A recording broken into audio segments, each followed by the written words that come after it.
Assalamualaikum warahmatullahi wabarakatuh. Perkenalkan, nama saya Widya Tria Merianti, NIM 2021143501 dari kelas 1M MK Pengantar Pendidikan.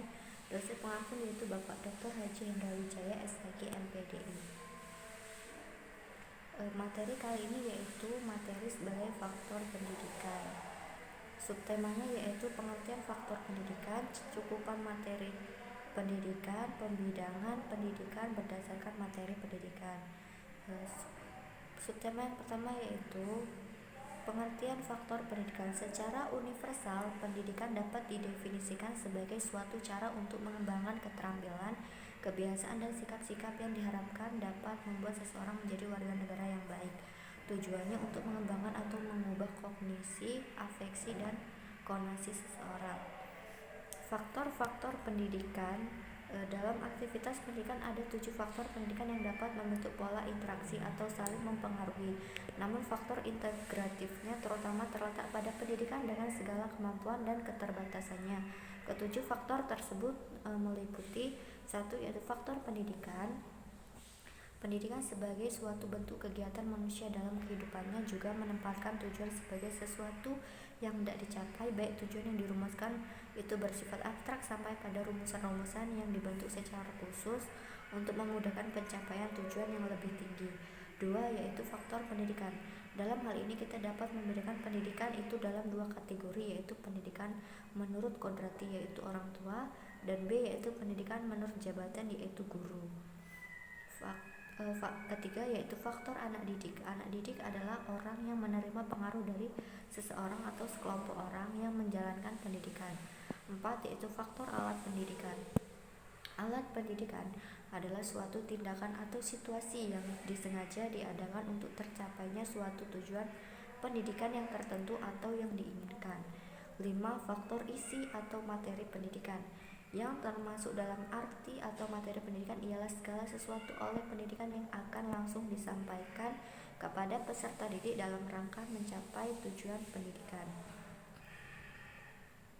Faktor pendidikan 6 yaitu faktor lingkungan. Faktor lingkungan adalah yang meliputi kondisi dan alam dunia yang dengan cara tertentu mempengaruhi tingkah laku, pertumbuhan, dan perkembangan manusia.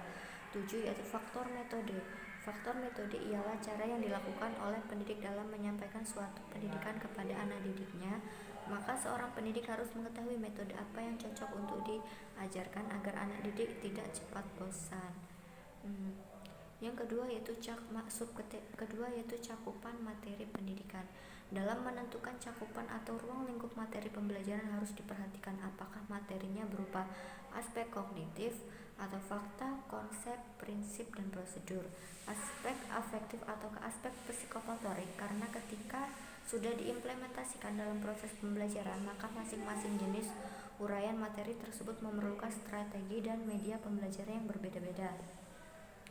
Cakupan atau ruang lingkup materi perlu ditentukan untuk mengetahui apakah materi yang akan diajarkan terlalu banyak, terlalu sedikit, atau telah memadai sehingga terjadi kesesuaian dengan kompetensi dasar yang ingin dicapai. Selain memperhatikan jenis materi, juga harus memperhatikan prinsip-prinsip perlu digunakan dalam menentukan cakupan materi pembelajaran yang menyangkut keluasan dan kedalaman materinya. Keluasan cakupan materi berarti menggambarkan seberapa banyak materi-materi yang dimasukkan ke dalam suatu materi pembelajaran. Kedalam materi menyangkut seberapa detail konsep-konsep yang terkandung di dalamnya yang harus dipelajari oleh peserta didik. Subtema yang ketiga yaitu pembidangan pendidikan berdasarkan materi pendidikan. Pendidikan biasanya dimulai pada saat seorang bayi itu dilahirkan dan berlangsung seumur hidup.